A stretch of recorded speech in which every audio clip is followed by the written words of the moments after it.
Olá, meus amigos, boa noite. Estamos aqui, quarta-feira, dia, como nós dissemos, da água viva, do estudo da Boa Nova. Água viva são as palavras de Jesus, que vem acalmar o nosso ânimo, que vem refrigerar a nossa alma, a nossa consciência. E antes de começarmos, queremos dar aquele recadinho. Estamos com um canal no YouTube, Marina Ferri. As nossas aulas, nossos estudos, nossas palestras, estão todas lá. Fica à disposição dos amigos, é só digitarem Marina Ferri no YouTube e vocês vão ter acesso a todo esse material que está lá. Não esqueçam de deixar aquele joinha, aquele positivo e também de bater o sininho, se inscrever, enfim, tudo aquilo que estas páginas ou esses canais nos pedem para que possamos estar juntos. Já estamos com vários amigos participando, Júlio César, a Beth, a Cíntia, a Márcia, assiste, Vânia, Solange, boa noite a todos, Deus abençoe. Vamos iniciar, como é a nossa quarta-feira, também lembrando da água. Lembram-se, na quarta-feira, providenciem um copo d'água, uma jarra, alguma água, para que ao final nós possamos fazer aquela vibração de magnetização da água. Então nós temos a água viva, que é a palavra do Cristo, os ensinos de Jesus, mas nós temos a água magnetizada, que vai servir para o nosso corpo físico. Eduardo, como sempre, a Adélia, a Didi, Rosa Botossi. Então estamos juntos, amigos. Para refletirmos nesta noite, vamos fazer a nossa prece. Pai de bondade, que a sua luz, a sua misericórdia descendo sobre nós, ilumine as nossas consciências, apacente os nossos corações, ilumine os nossos lares, amparando e protegendo a todas as criaturas, para que dessa forma, Pai, consigamos caminhar com mais equilíbrio, com mais firmeza em nossos passos, com mais alegria em nossos corações, com mais luz em nossas consciências. Abençoa-nos, Pai, abençoa-nos, Mestre, hoje e sempre. Que assim seja. Bem, feita a nossa prece inicial, Marco Antônio, Luiz Henrique, Célia, todos juntos, vamos então fazer as nossas reflexões. Nós temos nas quartas-feiras falado das palavras de Jesus na obra Boa Nova de Humberto de Campos, na psicografia de Chico Xavier. E nós estamos ainda no capítulo 4, que é um capítulo de muitas falas de Jesus. E a semana passada, neste capítulo 4, que tem como título A Família de Zebedeu, nós lembramos que Zebedeu era um judeu rico, próspero, tinha vários barcos de pesca, marido de Salomé e pai de João e de Tiago. João depois evangelista e Tiago maior. Então esses personagens vivenciam um momento em que Jesus convida os dois jovens a participarem do seu ministério, do seu trabalho, daquilo que ele viria edificar na face da terra. Salomé, empolgada, procura Jesus, porém desejando que os filhos tenham lugar de destaque nesse reino, e ouve do mestre amado a reflexão se eles seriam capazes de beber do mesmo cálice que ele bebia, ou passar pelas mesmas dificuldades, se eles estariam prontos para essa tarefa. À noite, naquele mesmo dia, Zebedeu vai com os filhos à casa de Simão Pedro, para então ouvir Jesus e também saber sobre esse reino dos céus que ele estava divulgando e convidando seus filhos a participarem deste movimento. Nesta conversa com Jesus, Zebedeu ouve Jesus falar do reino. Ele diz a Zebedeu que as pessoas que vivem em paz, e a paz é uma conquista da consciência pura, e aquelas que têm resignação suprema à vontade do Pai Celeste, essas pessoas são do meu reino. Então há uma condição para estar nessa plenitude do reino que Jesus veio divulgar. Paz da consciência tranquila. Meus amigos, com tudo que está nos acontecendo, será que tantas criaturas que estão aí na mídia atualmente tem essa paz de consciência tranquila? Será que essas outras tantas têm resignação à vontade do Pai? E resignar-se à vontade do Pai não é apenas no sentido que muitas vezes nós poderíamos pensar de entregar-se à dor de uma forma tranquila até, confiante, uma forma que a fé possa dar a força suficiente para passar. Mas resignar-se à vontade do Pai é também ser o instrumento do bem, o instrumento da lei do amor, que é a vontade do Pai. Então, resignar-se ao trabalho da edificação, ao trabalho, à luta, também é isso. Esses são os que estão aptos ao reino de Jesus.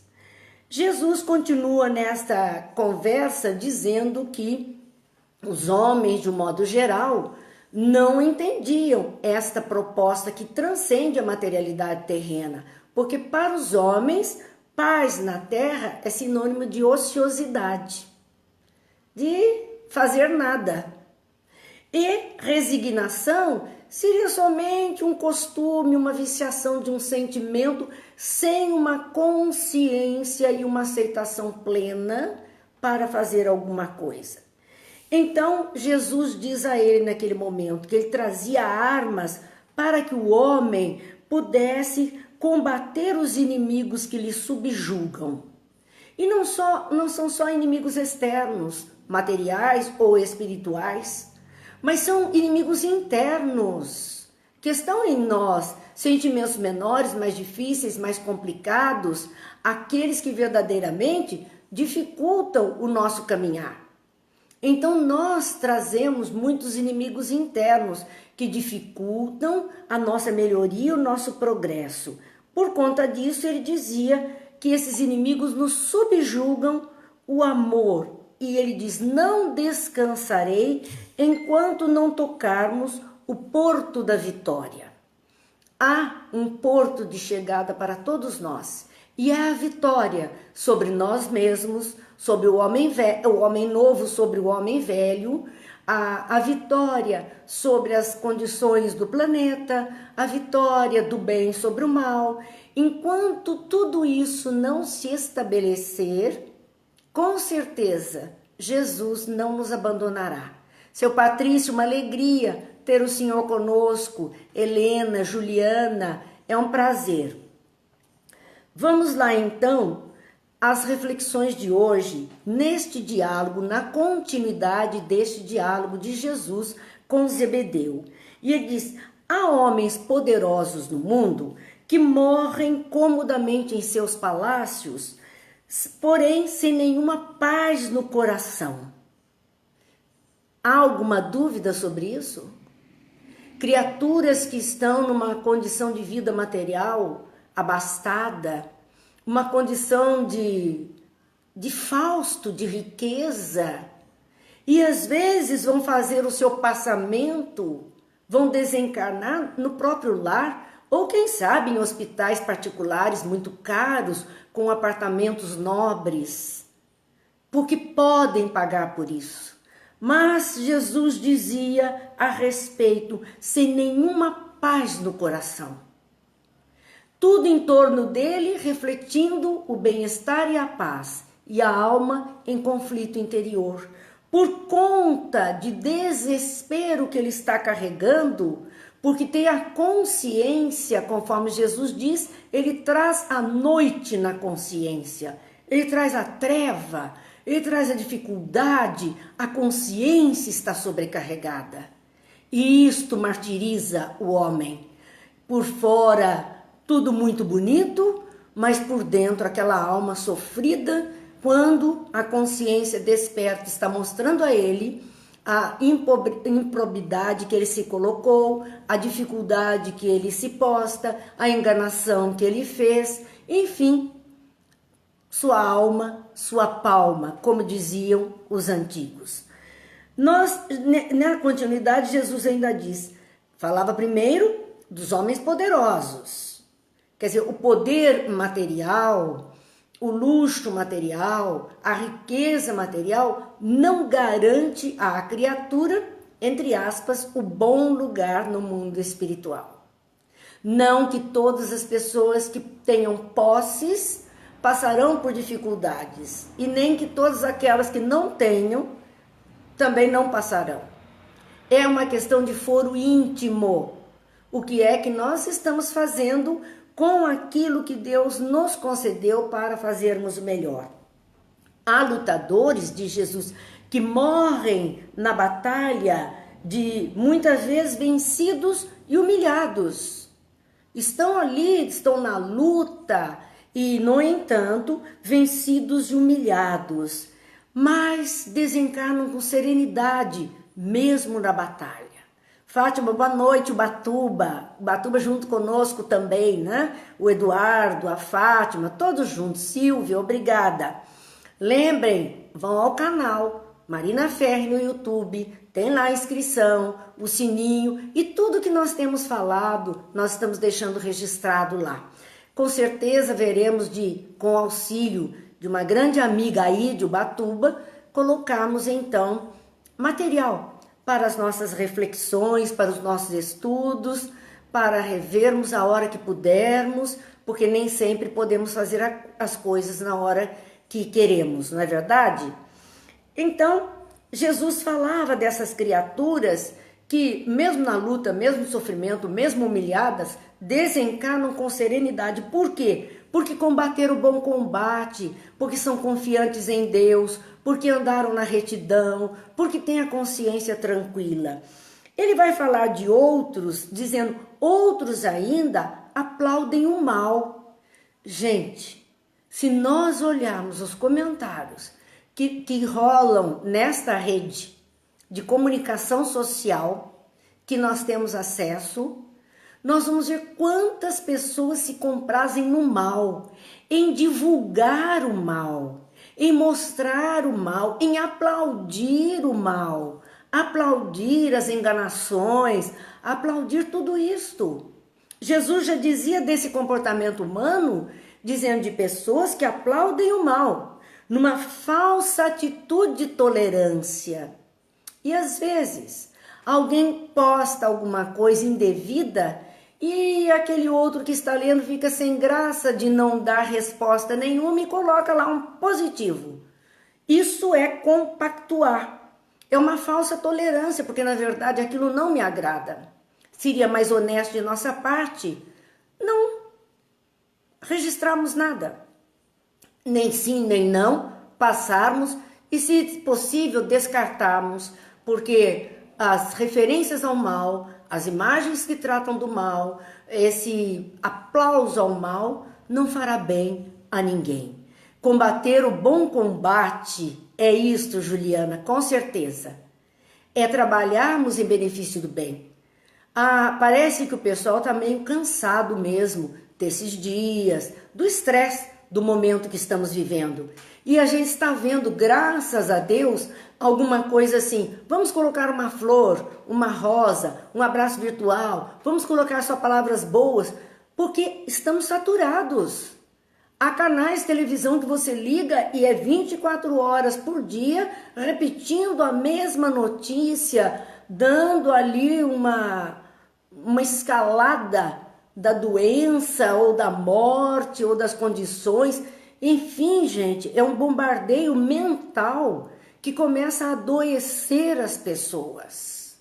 Começa a adoecer. Então nós temos que nos cuidar. E o nosso cuidado vai ser desliga, muda, põe o que é bom. Não é ser alienado. Vimos uma vez no dia, tomamos ciência dos fatos, ótimo. Estamos por dentro, estamos sabendo dos acontecimentos.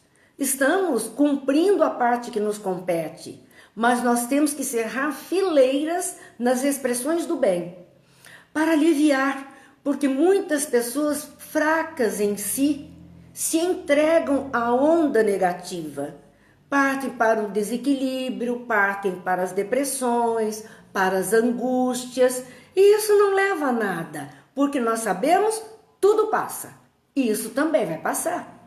Essa não é a condição que Deus deseja para os seus filhos.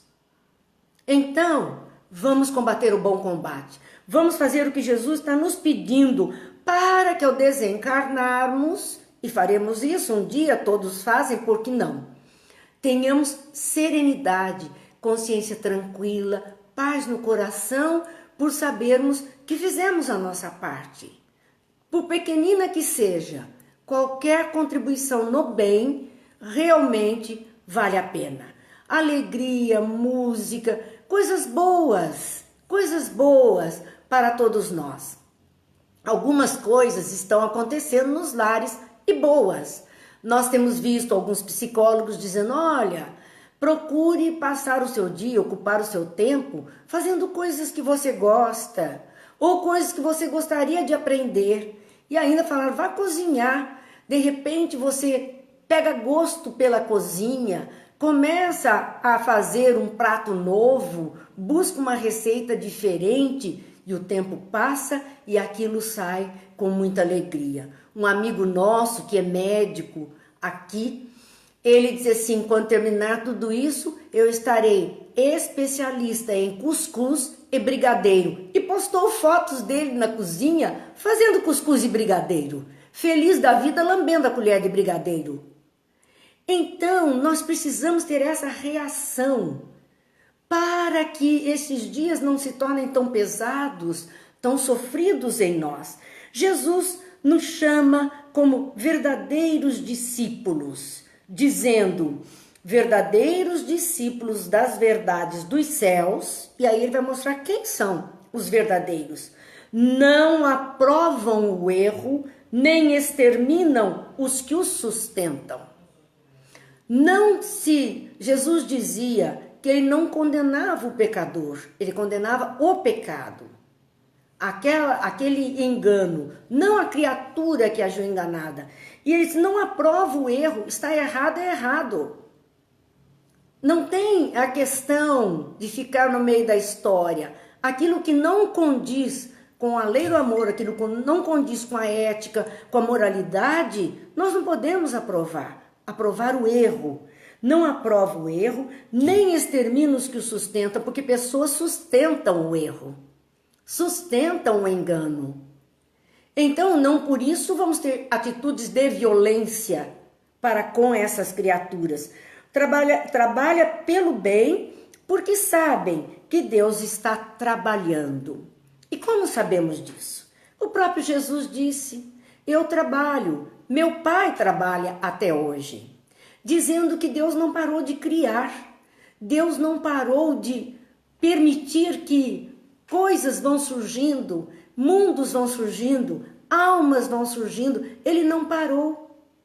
Então, este trabalho que Deus faz para a harmonia de todo esse universo, para todas as criaturas, não, por que nós vamos parar?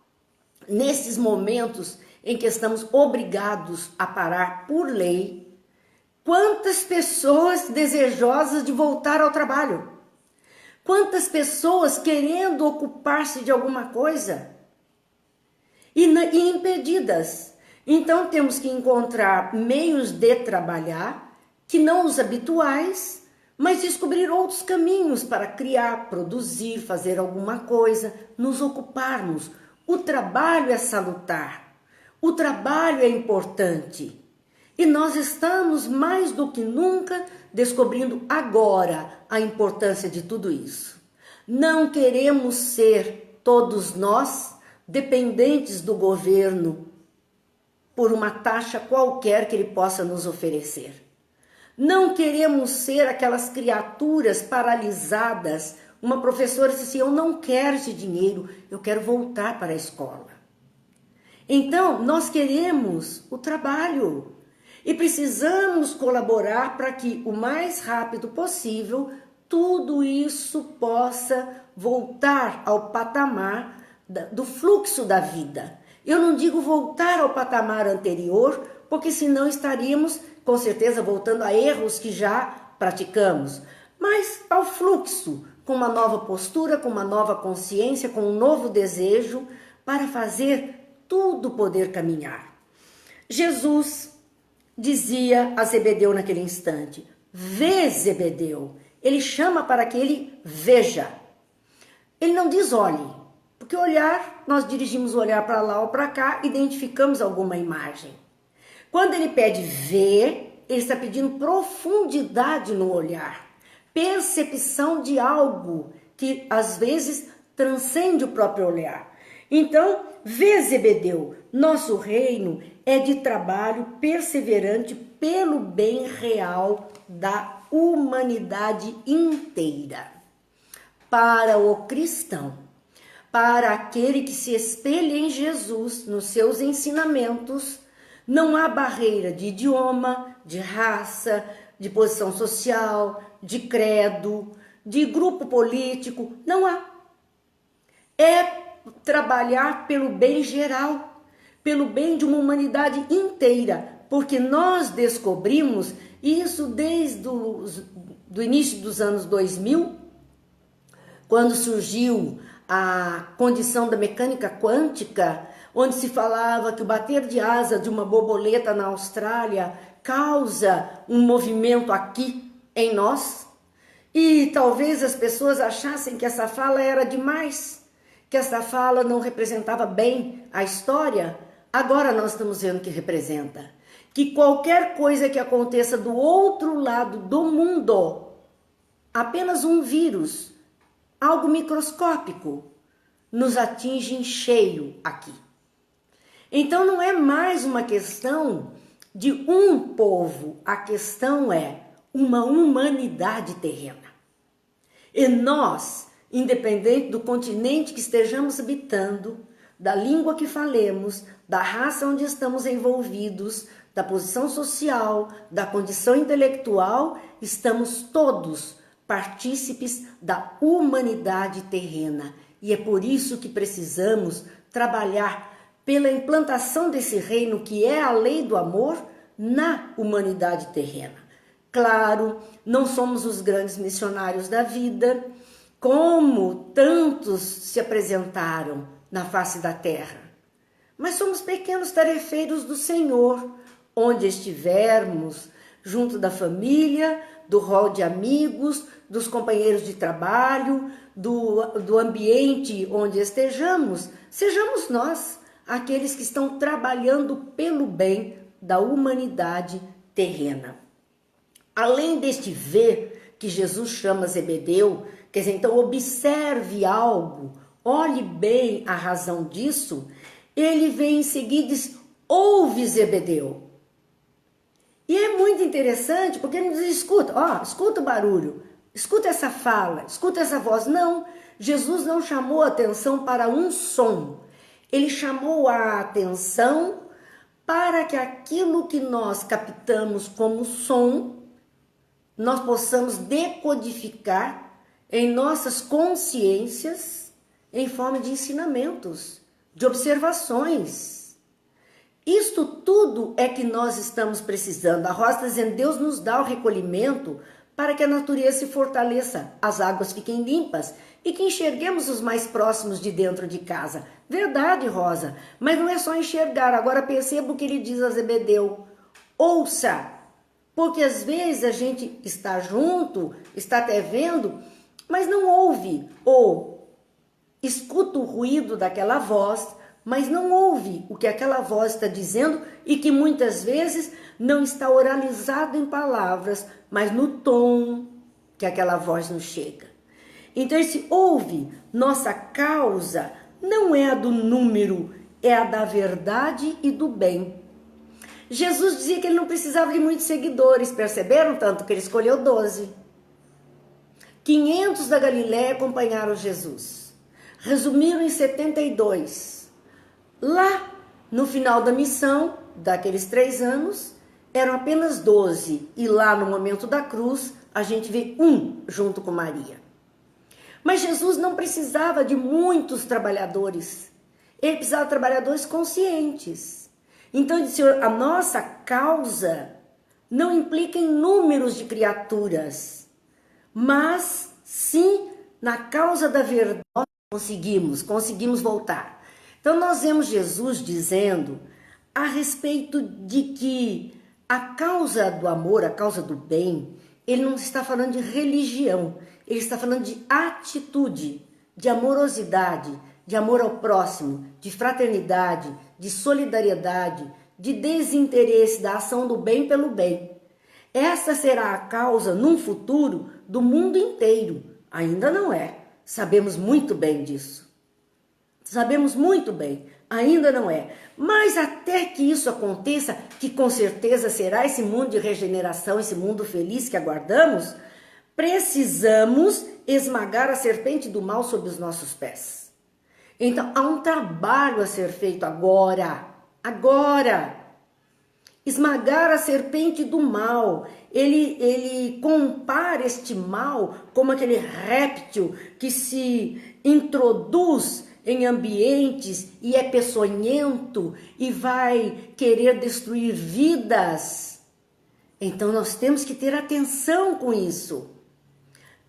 Pisar essa serpente significa que não deixar que ela se levante, não deixar que ela arme o seu bote. Então o mal tem que ser eliminado, pisoteado por nós nesta caminhada do bem. Não é uma questão de destruição, é questão de não deixar crescer, como uma erva daninha.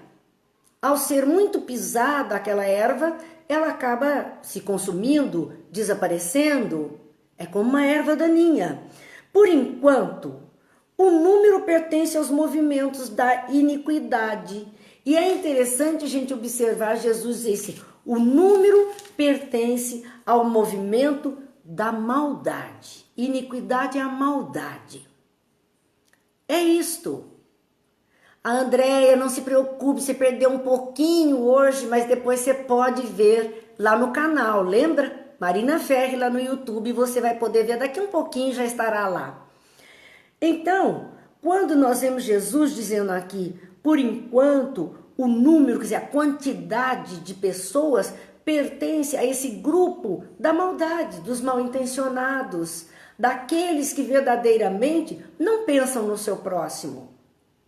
Este é o grande número, mas eles por enquanto, porque também o exército do bem vai ganhando mais soldados, vai ganhando mais trabalhadores, e este número um dia estará maior que aqueles que praticam a iniquidade, a enganação, a maldade. A mentira e a tirania exigem exércitos e monarcas, espadas e riquezas imensas para dominarem a criatura. Porque à época do Cristo havia o domínio de Roma sobre as criaturas, eles passavam por essas questões de exércitos, de espada, dos reis, dos imperadores. Então eles diziam assim, a mentira e a tirania era algo comum dentro deste tipo de sociedade que eles estavam acostumados. E eles usam de toda a sua força material para dominar as criaturas. Quando nós assistimos o filme O Gladiador, nós temos uma ideia de terrível, porque mostrar aquelas cenas de violência no Coliseu, que hoje admiramos como um monumento da humanidade, e quando nós olhamos isso e percebemos qual era a atitude de César naquela época, vinha a carroça carregada de pães, jogava pães para a plateia e as pessoas ficavam muito agradecidas de ganhar um pão, ficavam enaltecendo a César por conta de um pão e ele oferecia o circo, que era o espetáculo, para que as pessoas se divertissem. Porque enquanto a barriga está cheia e a mente ocupada em divertimento, as criaturas não pensam, as criaturas não buscam outro caminho. É preciso entendermos isso que Jesus está falando. A mentira e a tirania exigem isso, exigem esse mecanismo para passarem desapercebidas diante da humanidade. Mas o amor é a essência de toda a glória e toda a vida. E o que é que o amor pede? Ele pede um coração. Um coração que abrigue um sentimento mais nobre. E o amor sabe ser feliz, servindo, amparando, assistindo, ele sabe ser feliz, ele sente-se feliz por conta disso. A impostura reclama interminável fileira de defensores para espalhar a destruição. A impostura é a mentira, é a fraude, é a enganação. Este comportamento reclama uma interminável fileira de defensores, porque existem aqueles que vão defender as fraudes, as enganações, as mentiras. Para quê? Para espalhar a destruição, para complicar a vida das criaturas, espalhando desespero entre as pessoas, destruindo valores que ela vinha lutando para adquirir: confiança, fé, seriedade, integridade. E de repente, acima de que vale tudo isso? Porque só tem sucesso aquele que faz o errado. Porque isso é que a impostura está fazendo conosco. Basta um homem bom, diz Jesus, um homem bom, para ensinar a verdade de Deus, exaltar as glórias eternas, confortar a infinita legião de seus filhos. Era ele o homem bom. Um homem bom diante de um império romano.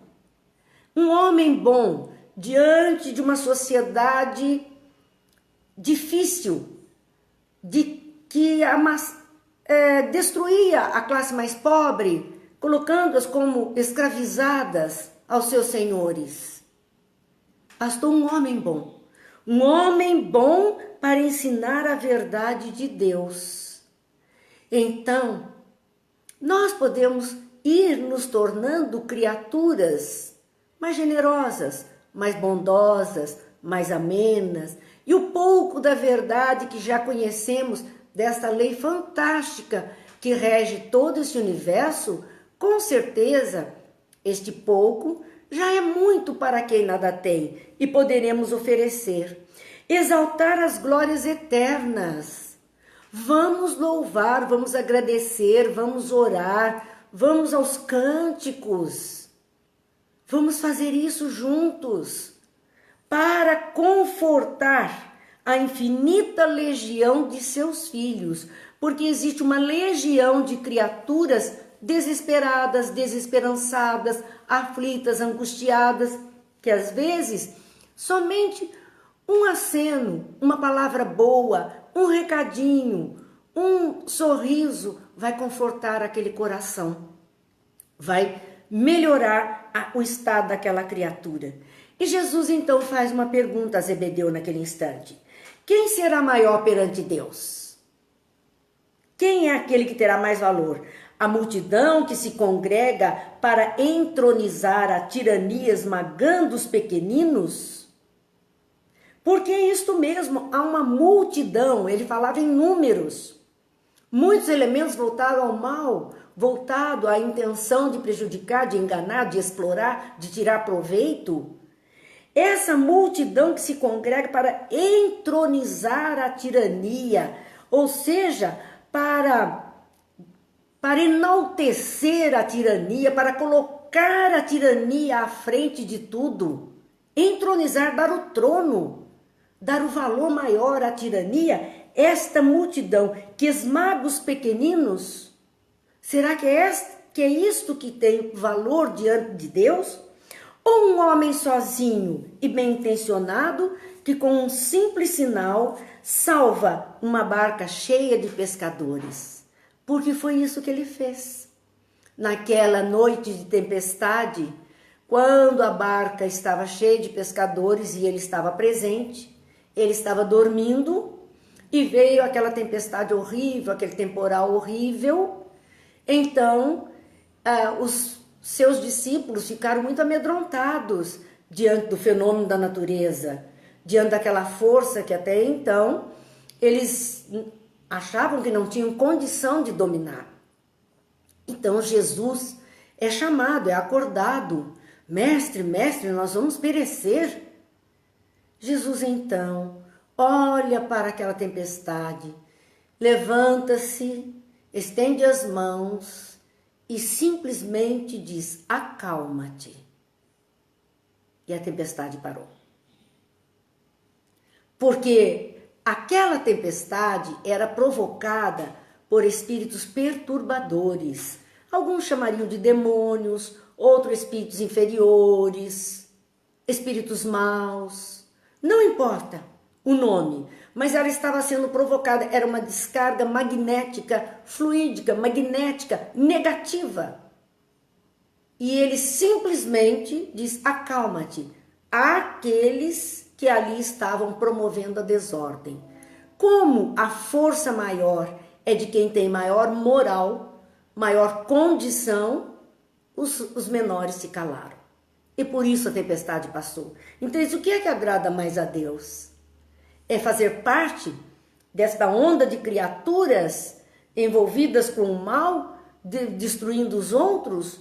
Ou você se posicionar com uma palavra boa, uma vibração boa em benefício das criaturas? A mensagem da Boa Nova é excelente para todos nós. Contudo, diz Jesus, nem todos os homens são ainda justos e bons para com ela. É interessante, ele diz, a mensagem do Evangelho, aquilo tudo que estava sendo trazido, era bom para todo mundo e é bom para todo mundo.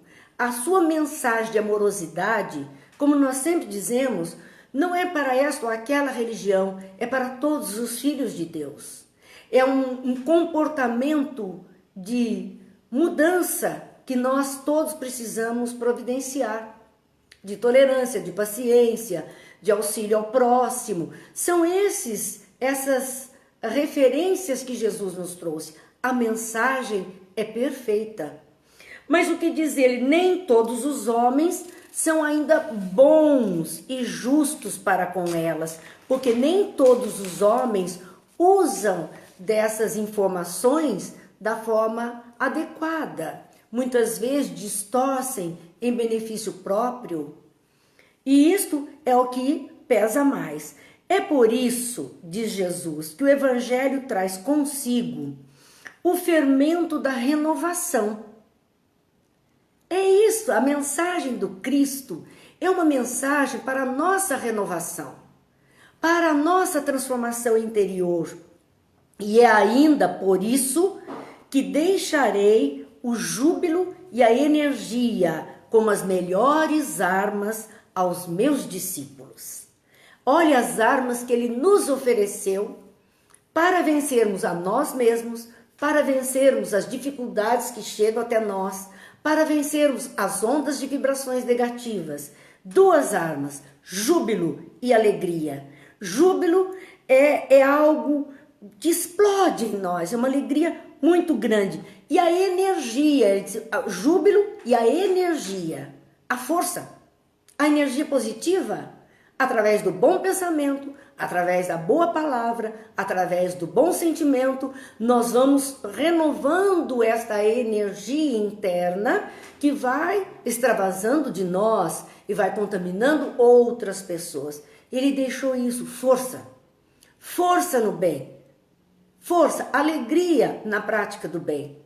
O verdadeiro cristão é esse. E aí a gente começa a entender como é que aqueles primeiros cristãos conseguiram enfrentar as feras de uma arena, cantando, louvando, alegres por terem feito a sua parte e fortes o suficiente para enfrentar aquelas bestas que ali estavam. Hoje temos muitas bestas humanas nas arenas da vida. E o verdadeiro cristão terá que ter esta energia para enfrentar tudo isso, mas com alegria, porque a alegria é um sinônimo da certeza da presença de Deus para todos nós. Meus amigos, nosso tempo voa e assim nós vamos parando, não encerramos esse quarto capítulo. Na semana que vem, quarta-feira, que é o dia da água viva, como dizemos, nós continuaremos ainda um trechinho dessa conversa de Zebedeu com Jesus. Mas queremos deixar uma prece de Jerônimo de Praga, que diz assim: meu Deus, tu és grande, tu és tudo, deixa cair sobre mim, pequenino, que sobre mim que existo porque tu quiseste, um raio de tua luz. Faz que penetrado por teu amor, eu acho o bem fácil e o mal odioso, que animado do desejo de agradar, meu espírito vença os obstáculos que se opõem ao triunfo da verdade sobre o erro, da fraternidade sobre o egoísmo. Faz que em cada companheiro de provas eu veja um irmão, como tu vês um filho em cada um dos seres que emanam de ti e devem para ti retornar. Dá-me o amor ao trabalho, que é o dever de todos na terra, e com a ajuda da luz que puseste à minha frente, esclarece-me sobre as imperfeições que atrasam meu progresso nesta vida e na outra. Vamos nesse instante lembrando do canal, onde vocês poderão rever as nossas falas, Marina Ferri no YouTube, inscrevam-se, deem o sinalzinho e vamos especialmente agora a nossa água, como dissemos, que possamos mentalizar as águas de nossa casa, tenhamos nossa garrafinha, nossa jarra, nosso copo e vamos pedir agora nesse instante, Pai de bondade, que a sua luz, que a sua paz, que as suas bênçãos, que a energia do universo, através da espiritualidade amiga, possa ser depositada nas águas que aqui temos, para benefício dos nossos corpos físicos e espirituais, para a calma, para o fortalecimento da fé e da esperança, para a saúde e o equilíbrio, para livrar-nos de todo o mal. Que a paz esteja em nós. Deus abençoe, Jesus ilumine cada lar, cada companheiro de jornada, cada amigo que aqui se encontra. Que as luzes se façam, que a Mãe Santíssima ampare a todos, que Jesus, o Mestre amado, seja conosco. E amanhã, com certeza, com a graça de Deus, estaremos ainda aqui, trazendo as nossas reflexões, que são as últimas desta semana, né? Segunda, terça, quarta e quinta. Então, que Deus nos abençoe, Jesus nos ilumine e a paz permaneça em nossos corações, agora e sempre.